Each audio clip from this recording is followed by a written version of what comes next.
Quick disclaimer for this video. This video covers period talk, female pelvic health, general information about endometriosis, and the impact that I've had in my life from endometriosis and how I've dealt with things, basically all revolving around periods. So if you're not comfortable with period talk, if you can't handle female pelvic health or anything like that, it's totally understandable. I will place the link below for you guys, or I'll have something pop up here for you real quick, so you can get out of here and go watch my nail tutorials or my beauty videos or other things that I have up if you're not comfortable watching this video. If you're ready to listen to the next part of my journey, stay tuned. After I was getting ready for the neck surgery at the end of 2011, I had my last surgery in 2012. So at the end of 2011, I was basically preparing for surgery again. And I remember sitting down and talking with my husband about having more children, what the potential could be to lose my only ovary and my uterus, and how wonderful it really would be to grow our little family. We really wanted lots of kids, and you know, it's not something that we ever gave up on. We had weighed our options, and you know, the responsibilities of a child, I mean, financially, they can be astounding, because it doesn't matter how right you try to do everything, unexpected expenses can always come up, and most of the times they do. Then there was the aspect of the fact that it seems that I can't conceive naturally because of all the damage that endo has done to my reproductive organs. So for us at the time, it was like, well, if we want more children, we have to go through IVF. And the only option is actual IVF, in vitro fertilization, and it's something that our insurance wouldn't cover. And you know, do we want to put ourselves through that emotional roller coaster? It lacks a lot of intimacy, and you know, it's just a very big emotional toll, aside from the financial aspect of it. We had discussed you know, basically we considered even the adoption, because you know, what's to say that IVF is going to take? How many times are we going to have to try it out? You know, sometimes it doesn't take right away. It takes, you know, 2, 3, 4, or however many more times. And I don't know that my body could have handled that with the damage I've already experienced because of endometriosis. So we did discuss adoption for some time, and we didn't really start the process heavily, but we just started inquiring about insurance and the job. You know, would it help? How is it going to work out? Things of that nature. And it was a big concern that I had this health condition. And we were told that usually when you have a serious or chronic health issue, that you're not really considered to be like reliable parents to go through the process of adoption. So we went ahead and started inquiring about these things. And I found out that because of the endometriosis and basically the unreliability of my body, that I would not be a good candidate to be an adoptive mother. So one day we're just sitting there, you know, me and my little family, and we're just enjoying each other's company, joking around, watching TV, playing video games and whatnot. And as I'm sitting there and I'm looking at my kid, and she's sitting on the floor playing with her toys, just doing what she did best, entertaining herself, because I couldn't play with her. And I don't know what moved me to just randomly say, maybe we should get a dog. My husband and my daughter, they just like slowly like, what? You want to get a dog? That's so weird. And mind you, I was deathly afraid of dogs. When I was younger, I think about 2 or 3 years old, I had a dog sicked on me. Now, it wasn't like a massive, huge, you know, German Shepherd kind of size dog. It probably was like a miniature pinscher or something, but I was 2 or 3 years old and between that age. So a tiny dog to a tiny kid is going to look like a huge dog, especially when it's chomping down on your face. I actually got bit right here, right underneath my eyeball. The tooth went into the socket and missed my eyeball by like this much, like paper thin. I actually still have the scar to prove it under there. Ever since then, I wanted nothing to do with dogs. I just thought that they were vicious animals and that they were out to get you. So regardless of how that situation happened and how it developed and how I kind of bounced back from it, I always had this fear, like, if you don't get your dog is going to get me. It's automatic. There's nothing that anyone can do or say to change my mind. But I'm sitting here looking at my daughter, and we've been to houses with other dogs, and she has just this something about her that attracts the dogs, and they just relax near her, and she pets them, and she's always been like, hey, Mom, it'd be cool if we could have a dog like so-and-so's dog. And I'd be like, no, I'm scared. That's out of the question. Fish are safe. Fish don't bite. Fish don't bark. Fish don't scratch or jump up on people or things. So we had betta fish for a very, very long time. But at this moment that I'm like, maybe we should get a dog, they just were so shocked. They had no words. They just looked at me like I had a second head growing out of my neck or something. Dogs it was just something that I couldn't get past. I thought to myself, like, I feel like this loser of a mother, this horrible woman, because I can't grow my family. There's nothing I can do naturally to be able to give a sibling to my child and more children to my husband. Like, I felt so horrible. And I felt that maybe if we got a dog, it could kind of fill that void and help us feel like we have another member of our family, and kind of bring us closer together is what I was thinking in the moment. I honestly thought that a pet was the best option at the time to fill the void selfishly, as well as what I thought would be or was a void for my little family. As I recovered from surgery in March or May, I always forget, it's either March or May of 2012, we brought our dog Lola home. I remember how excited we were to bring her home. We went out and we bought a crate, and we bought dog bowls and leashes and collars, tags, and we did all the research, all our homework as to the difference between, adopting a dog from a shelter or shopping for, one that we actually wanted. And,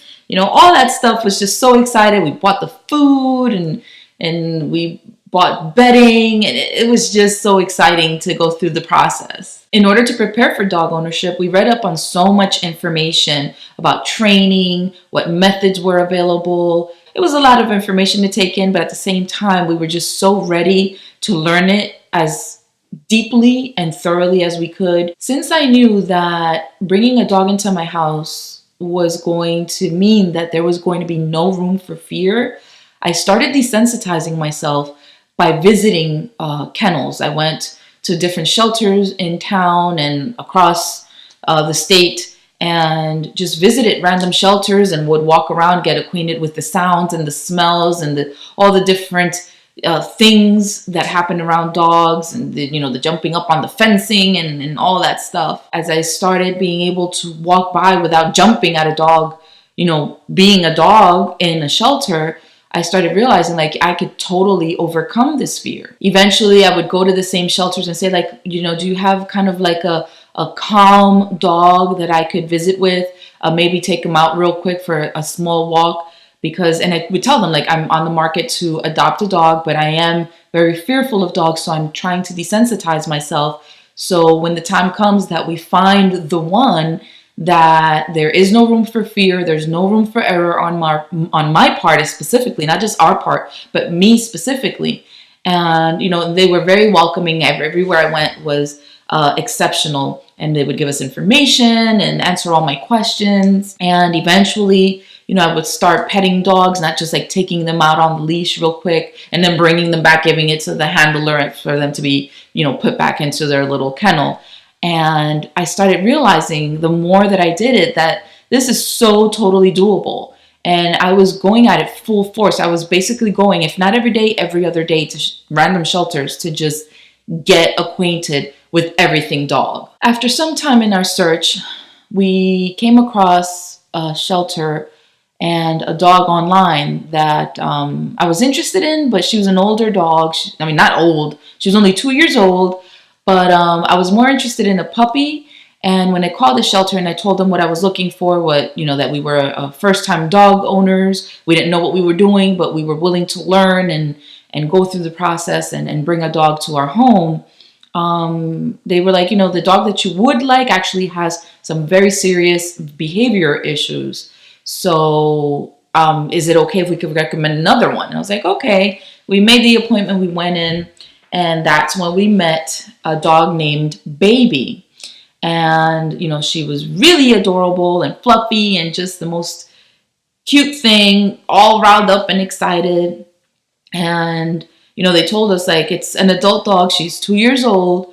And we think that she would be a really good fit for you.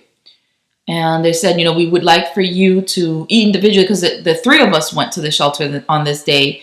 And they asked that we each walk this dog and kind of get the energy going back and forth and see how we feel about her and how she is feeling towards us, like what the energies were between the four of us.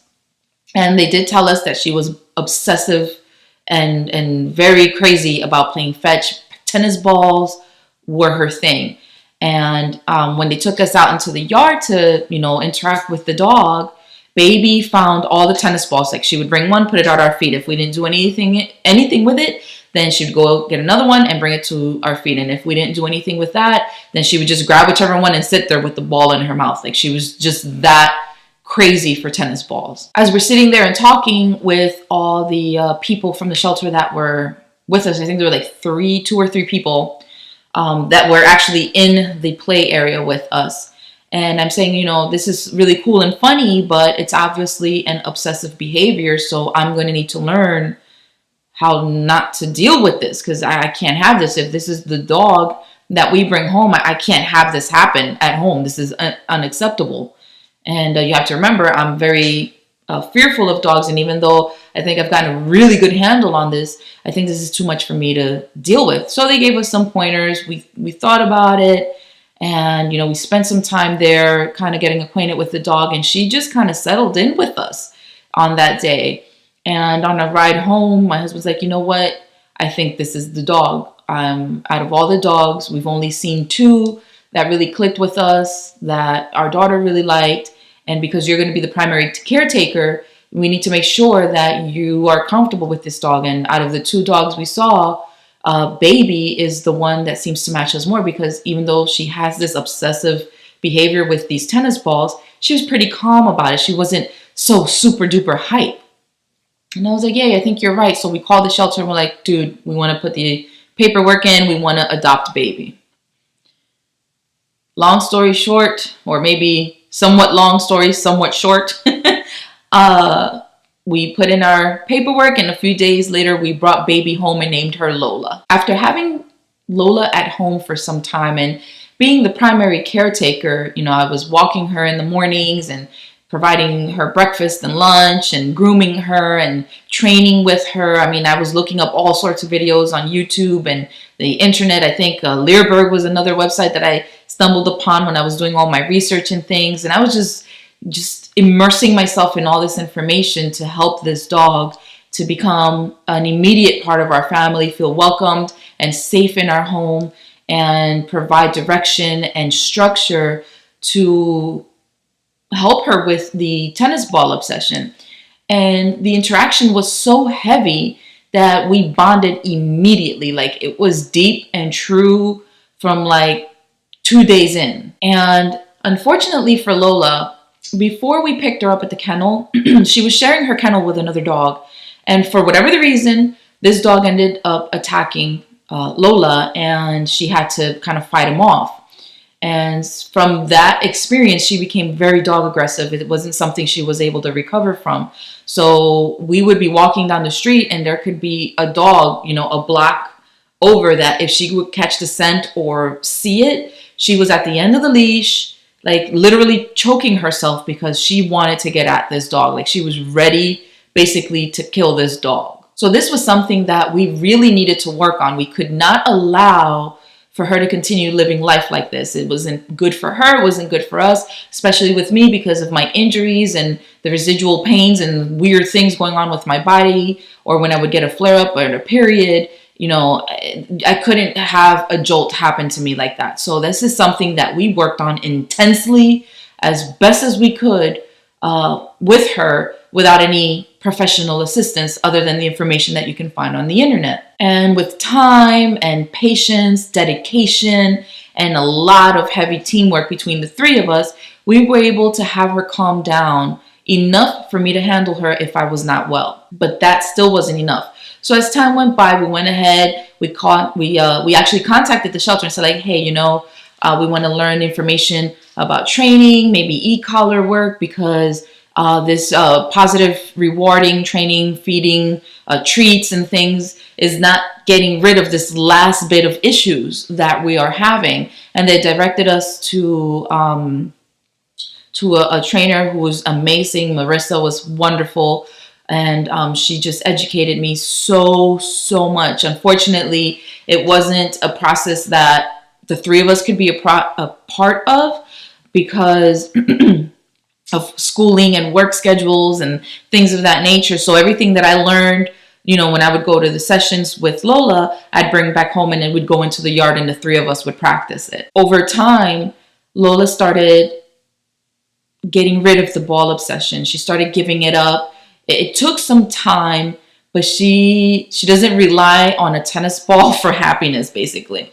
And, over time, her dog aggression I'm not going to say does not exist. It's almost non-existent, but she's not reacting wildly like she used to. If she sees another dog, she's a little leery, a little wary, but she immediately looks to us for direction. How do I handle this? Which way do we go? And as long as we keep calm and cool and collected and really exude that positive energy, the confidence, she calms down and we can walk by like nothing ever happened. The bond that we developed with this dog was so deep and so amazing that not only did she go from being dog aggressive and tennis ball obsessed to calm, submissive, relaxed, and free of the obsession, but she's also trained us to feel more confident, to be happier, to be just this family who doesn't feel like there's a dark cloud following everywhere we go. Nothing came overnight. It required a lot of dedication, a lot of hard work, a lot of sacrifice, but it was so well worth it because inadvertently throughout this entire process, till today, she became my therapist, my what I call my endotherapist. She's Lola the endotherapist. We knew that there was no way we could fail this dog. If we were making the decision to bring her into our lives, we were going to do everything in our power to make it work. And I'm telling you, all that hard work paid off. Lola was getting me out of the house even when I was in pain and couldn't move. And it's quite obvious that if there's no one home and the dog needs to have her potty break, I've got to take her out. But the way she changed her energy to accommodate my physical condition at the time, it was just beyond amazing how she was able to read what my body was going through. And it was just astounding to me that this animal was so fine-tuned to my body, even more than I was.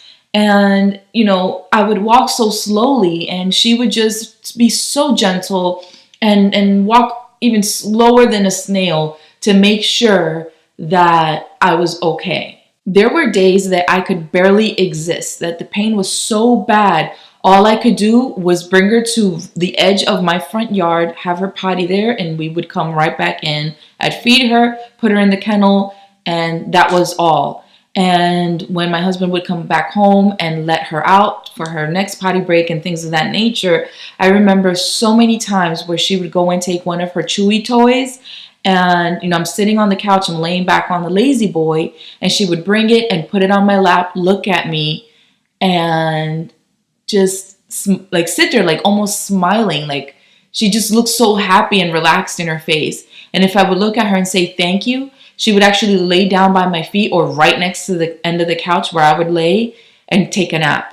And then when she would wake up from her nap, she'd come and take her toy, look at me as if to say, like, is this good enough? did you use it? You're good? Okay, I'm gonna go over there and like I'm gonna go chew this now.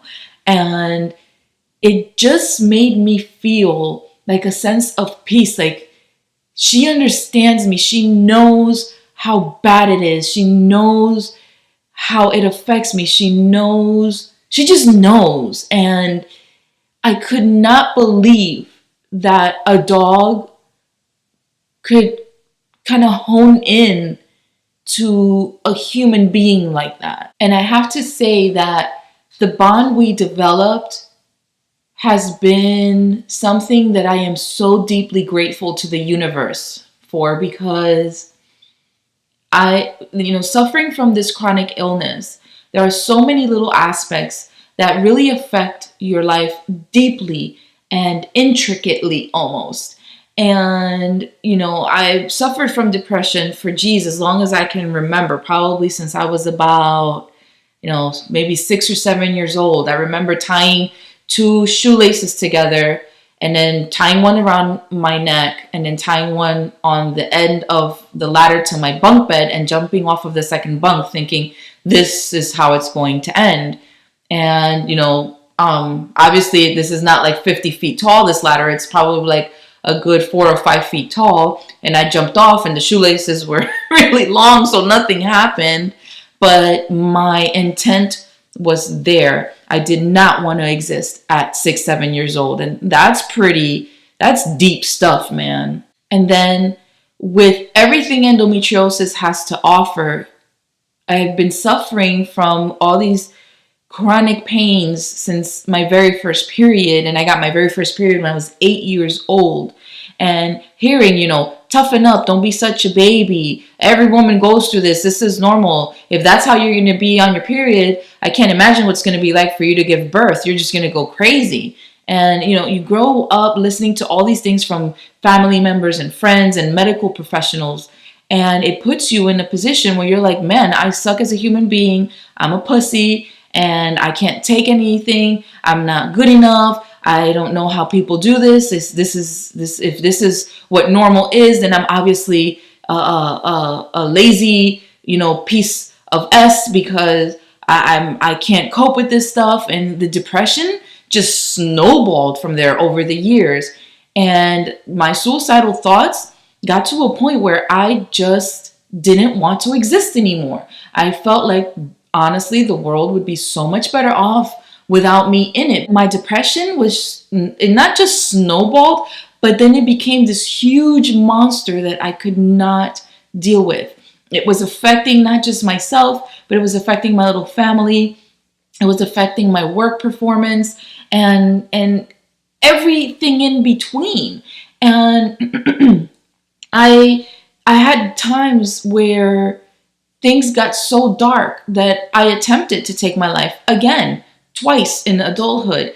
And the first time my daughter, was able to prevent that from happening. And the second time it was my husband. And I have to say that even though my family is extremely important to me, and my daughter was basically my miracle baby before I even knew that I needed a miracle, there were times where I would think and say to myself, yes, they need me and I'm important in their lives, but when people die, life goes on.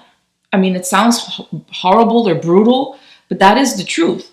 If I die, whether it's tragically from natural causes of old age, of disease, shot in the head, doesn't matter what ends my life, everyone else is going to continue living. They don't have a choice. They're going to have to take a moment to go, we miss her, and then move on, because that's just the order of things. So if that's just how life is, then I might as well just take my own life and save everybody the trouble of stressing about my pain or seeing me struggle or ending up in hospitals over and over again, racking up medical bills. And my daughter still needs me. She's still a baby, basically. But, she's got a dad and a bunch of aunts and uncles that'll help fill some sort of the void. I mean, no one is ever going to be able to replace her mother, but like I said, life goes on. And there were many times where I thought like, oh, people's lives would be so much better if I was just gone, if I was just dead. And I meant it. And the 2 times that I just couldn't take it anymore, I was ready to go. And at the precise second, my daughter and my husband intervened. And I know that it may sound weird or selfish, or maybe it doesn't make sense to many people, but in my mind at the time, I felt truly like my existence was bringing a poor quality of life to my household. And my existence being of poor quality meant that it wasn't good enough to be there. And I was okay with making sure that my existence disappeared. And, I have had people say like, well, you should live for your daughter. You should live for your husband. You should live for your job. No one ever told me you should live for yourself because you are worth it. And those words could have been so powerful in delivered in the right way. Many people that knew about my depression and how serious it was, but shut up, knock it off, you're just talking. I don't think anyone really took me seriously. And until my husband saw what I was just about to do, I don't think he took it seriously either. He knew that I was suffering from depression and things were pretty intense, but I think that his mind or his judgment or just his being was clouded by the level of pressure that he was having. And he didn't even realize that he was living like that until after the fact that, he was like, what is going on? Talk to me, please. I know that I don't understand much about endometriosis because you barely understand it and you're having trouble explaining it to me. But, I don't think that this is the answer. So please, let's work through this. And, and he was able to help me to come to terms with a lot of aspects of what endometriosis had affected in my life. But every now and again, especially on the anniversaries of things that were challenging to deal with, I would feel like, damn it, man, if my life would just cease to exist at this precise moment, everything would be good. And I still struggled with suicidal thoughts. But after we brought Lola into our home, and it kind of made me feel like, I think back and I feel like maybe it just gave me a sense of purpose, because you have to remember, I lost my job. I lost my job because of the car accident. Then I found another job and lost it because of it. Well, technically it was a temporary job anyway, so I wasn't going to be able to stay there permanently. But,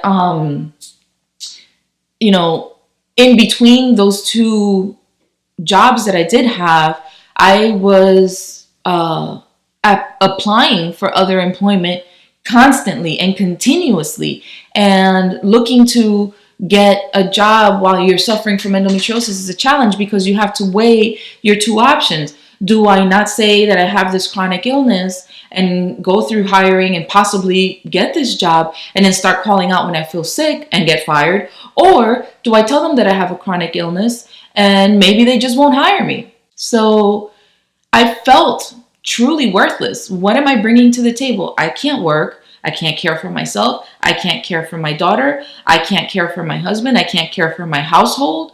What am I going to do with my life? So maybe at this point you're thinking to yourself, well, then you're really going to add a dog to this mix? But I don't know what it was. I just felt like it was a good idea, and we all did. And when we brought Lola home, as we slowly learned how amazing the process was, we really felt that we did the right thing. And after we had Lola for some time, I remember sitting and talking with my husband, and he explained, how I noticed that you've been feeling, emotionally a little better. How do you feel that Lola is affecting your life? And I said, actually, I feel pretty good. I mean, there are days where I'm still emotional, and there are days where I struggle, or I feel angry, or sad, or just emotional in some way. And, of course, the pains are still there, and sometimes they come and they kick my ass and I have to be on bed rest. But I guess, I can work through it a little easier. And, as time went by, first year and the second year, we realized, like, I hadn't had a suicidal thought ever since Lola came into our lives. There were days where I couldn't care for her and my husband had to step up his, game and handle everything else. But that's basically the cycle we were already in. We just added one more item to the list, which was to take care of the dog. And the days where I did feel that level of emotion, whether it was sadness or anger or confusion, or just anything that was just too overwhelming for me to handle, the interaction that Lola had with me really appeased my being. It felt like my body was calm, even though I was in so much pain. It felt like my heart was not going to beat out of my throat. And it just helped me to kind of work through it and, just slowly breathe and just let it pass, because it was not going to be forever. It was just going to be anywhere between 3 to 5, maybe 7 days. And then I would be okay, and I could walk her again, and I could play with her and have this extra joy in my life. And maybe there are some of you that say, well, you could play with your kid, or you could play, doing, different activities with your child. But as children grow up, and most parents will agree to this, they need you a little less each time, because they learn to be self-sufficient. They learn to handle things on their own. They learn that they can do things without mom and dad. So it comes a time where even if your child still needs you and wants to cuddle, and maybe they're 15 years old and still likes to randomly lay on your shoulder or on your lap and be silly with mom or dad, they're going to grow up, become an adult, and leave. So I was already deprived of spending time with my daughter because I couldn't pick her up, I couldn't play with her, I couldn't do all these different things. And I was so involved in pain, and it was affecting me so deeply that I blinded myself to other possibilities of interacting with her. We just settled for what was happening in the moment. But then Lola comes into our lives, we bring her into our home, and she breaks that vicious cycle. She kind of shines through the darkness and shows us that that is no way to live life. That even if you are limited, there are still other options. There are still other things you can do, other activities you can improvise, and still have just as much fun, even if it's within a different set of limitations. And I think that that's what we were missing from our lives, because once we figured all of that out, me and my daughter started playing again, and we would go to the park, or we would walk Lola together, or my husband and I would go for a walk while my daughter was at school, or we would walk to the school together with Lola and pick her up, and we would all walk back. And it just brought us closer together in such a way that we no longer missed anything. We didn't miss anything. We were limited, but we didn't miss out on any kind of interaction within our little family. So even though that we still face challenges in our lives, and we're finding that we are always making adjustments to our weird routine, we make it work. And that's the beauty of it. Lola has been able to guide us into realizing that we can make it work. We were just blinding ourselves to possibilities and closing ourselves off from the world. And she was basically put in our lives, we believe, to guide us out of that darkness, fighting against all the emotional drain, the physical pain, the limited family time, and the exhaustion of it all. I mean, it's exhausting to live blinded by negativity. whether it be negativity, emotional or physical, or from an outside source or from within. It doesn't matter. It is exhausting to live life like that. And Lola has taught us that it is not necessary to live like that anymore. All the struggling and the adjusting and the pushing and the fighting and all those things, it's made it worth it. We've overcome so much because it's almost like I've learned to be at peace with having endometriosis. But being aware that being at peace with a bad situation doesn't mean you accept it and want to stay living within it. It doesn't mean that I've had to continue to live sad or mad or distraught or feeling empty. It's okay to take a moment and sit back and center myself and breathe and relax and get rest. And then when I can gather up a couple of more spoons of energy, that I can move forward with activities or with family time or with cooking or cleaning or going out. All those little lessons have really improved our lives and in ways that we never thought possible. And what I'm sharing today does not even begin to uncover the depth of the amazing awesomeness this dog has brought into our lives. Lola has been a blessing to us on so many levels. And even though we've had challenging times in our lives after we brought her in, getting hired and losing opportunities and things of that nature, it's never stopped us from continuing to learn, to provide, to care for her. And she's paid it back tenfold. And it has been such a blessing to have her in our lives. Like, honestly, I don't think I could ever stop saying that. So I want to give you guys a quick update as to what's going on in my life at the present time. So as many of you know, I am raising money for surgery. I actually need surgery pretty urgently. I had an MRI done about a couple weeks ago, and it revealed a very big mess in my pelvic cavity. I have 2 endometriomas. I have, it's just everything is everywhere. My sigmoid colon, vaginal canal, bladder are all attached to each other, attached to things next to, surrounding areas. My uterus and ovaries seem to be enveloped in endometriosis.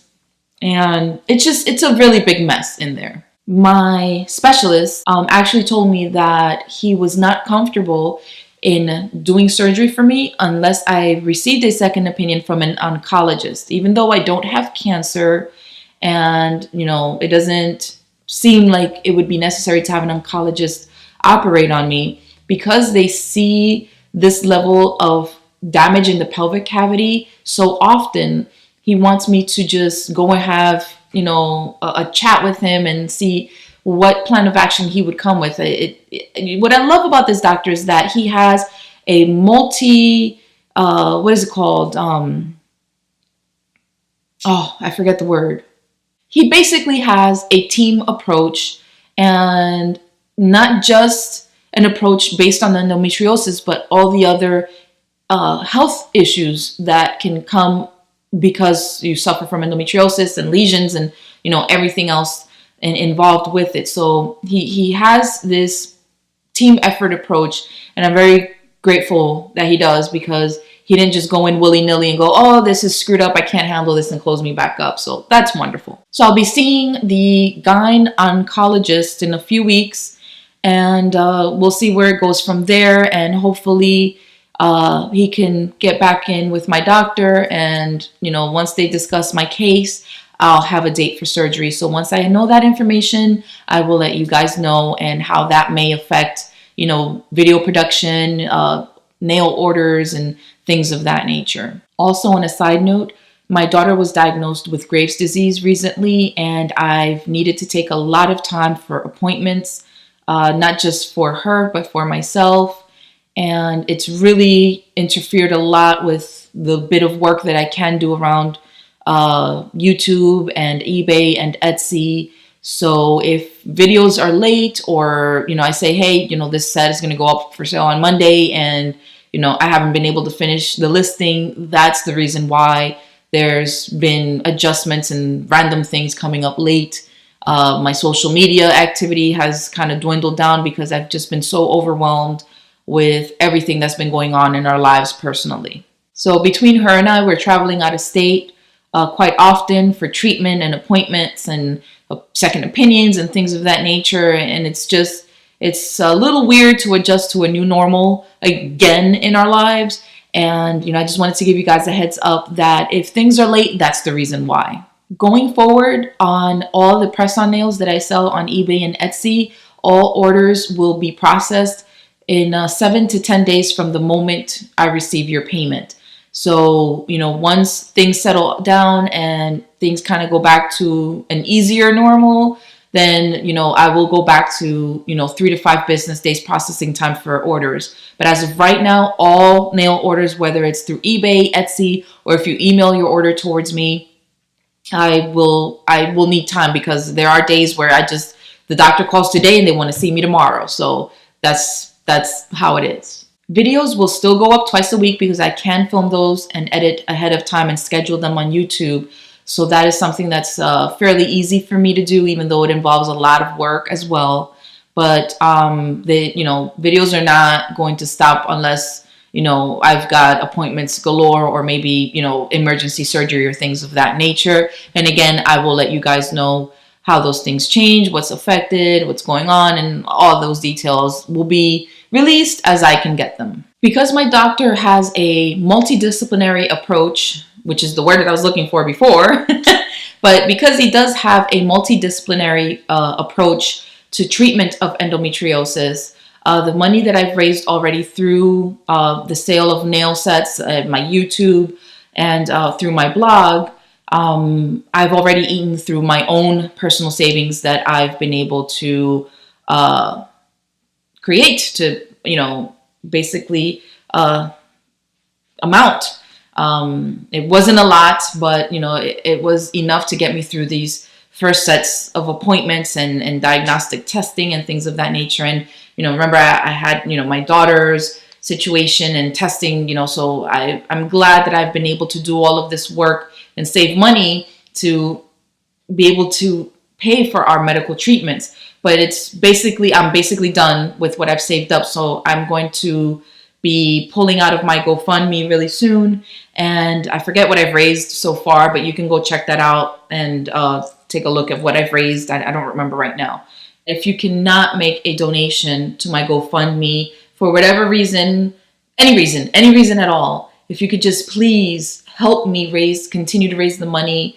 I'm not looking necessarily for you to make a donation, but if you're interested in my work, if you appreciate the content that I put out, like my videos, share the videos, watch them from beginning to end, even if you've got to let it play on its own because you're not interested in an outro, whatever the case may be, follow my blog, share those posts, comment, leave your comments anywhere and everywhere on social media. That also helps direct more traffic, and I'm being pretty honest about how these things are working for me. If you feel that you wouldn't want to make a donation, but you're interested in my nail sets, go ahead and make a purchase. I do have sales pretty often through eBay as well as Etsy. eBay, I do all my nail sets as auction listings with introductory prices to help you guys afford it. And through Etsy, I have coupon codes that I put out every so often. So, keep up with the details of that through my Google Plus or through my Facebook or through my Instagram,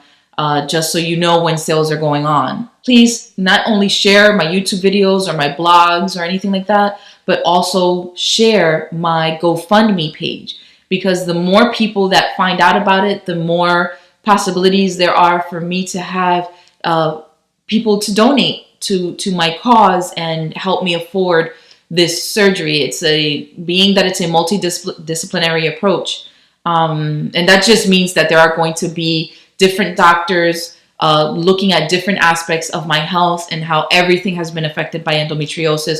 So I might need to see a urologist for my bladder, and have a colorectal surgeon present at my surgery because my intestines and bowels and my colon is involved and has endometriosis all over it. I may need not just the gynecologist there. I may need the oncologist as well. I'm not sure how things are going to develop, but in all honesty, all of these things are expensive. They add up. I'm starting to get the medical bills for it, and I know that I need to hustle harder, put out my content, write these blogs, put out all the nail sets. I have like 3 or 4 of them that I've painted and have actually here on my desk ready for pictures, and I just haven't been able to take the pictures because I've been running around doing phone calls and picking up film from the MRI and diagnostic reports from previous surgeries and things. I've just been everywhere, within the past few weeks, and it's overwhelming and it's draining. It's exhausting. I run out of spoons so easily nowadays. So I may not put out my content as reliably as I used to, but I will still have to continue on some sort of schedule, because if I stop this, I stop making money, and I need to raise the money to have this surgery. I need this treatment. I cannot continue to live my life letting endo rule it. So I'm just gonna leave it here. I'm just being honest and saying that I need help financially to accomplish this. And it sucks when you have a high deductible insurance plan and you've got to pay a lot of stuff out of pocket first. So yeah, that's a whole nother story and a whole nother video that will be coming up probably, if not this next month, the following month. If it's not June, it's going to be the July video on my endo story series. So thanks again for everything that you guys do, liking, sharing, commenting, subscribing, following, tweeting, retweeting, and just basically stalking me on social media, because without you, I would not have made it this far. And without your support, I will not continue to make it further.